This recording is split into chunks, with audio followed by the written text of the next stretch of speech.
nous l'enquête fin progresser, fin arrive à un stage très avancé. Nous sommes capables de dire, si nous prenons un terme assez courant, nous comment dire dans la ligne droite finale.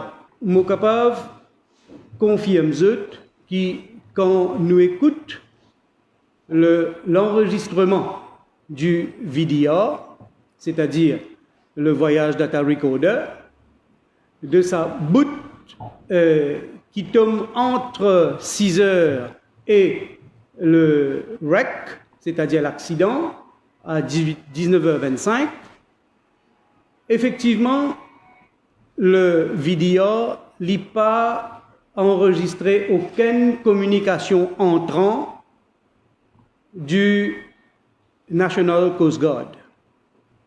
Ça n'est capable d'arriver pour plusieurs raisons.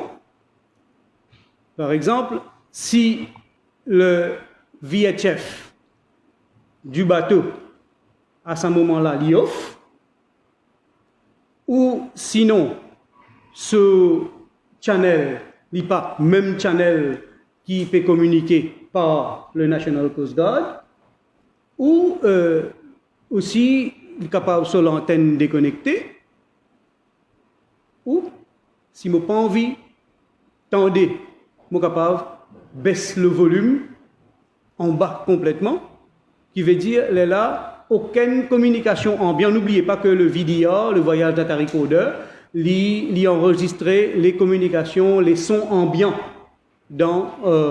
sur le bridge du bateau. Okay? Qui veut dire, du côté bateau, nous n'avons aucune communication. Mais, nous l'enquête, pas fin arrête là, nous finissons aussi à du côté National Coast Guard.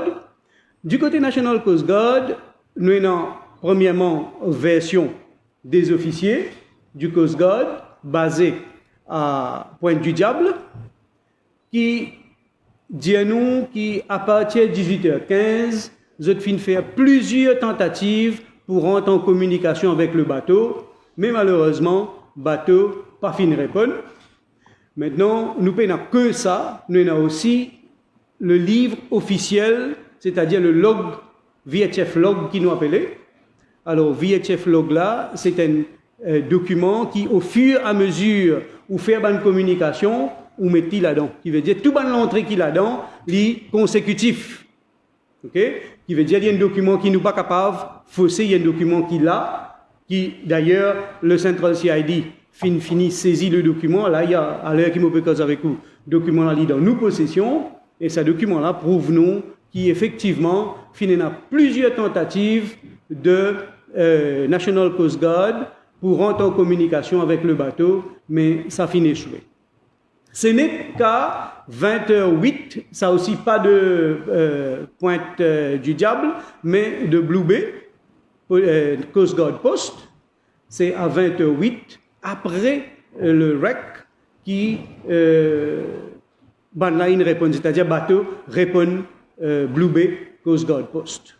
Alors, première communication veut dire que la police Coast Guard fin gain avec le Wakasho, c'est à 20h08 à travers le Coast Guard Post de Blue Bay. Ça s'explique peut-être par le fait que Coast Guard Post Blue Bay est beaucoup plus près avec le casualty site qui Pointe du Diable. Maintenant, qui fait Pointe du Diable? Parce qu'il Pointe du Diable, il y a ce qu'on appelle un CSRS, c'est-à-dire un Coastal Surveillance Radar System. Alors, c'est ce travail pour rentrer en communication avec tout ban bateau qui peut rentrer dans nous de le territorial pour maintenir 12 000 nautiques avec la terre.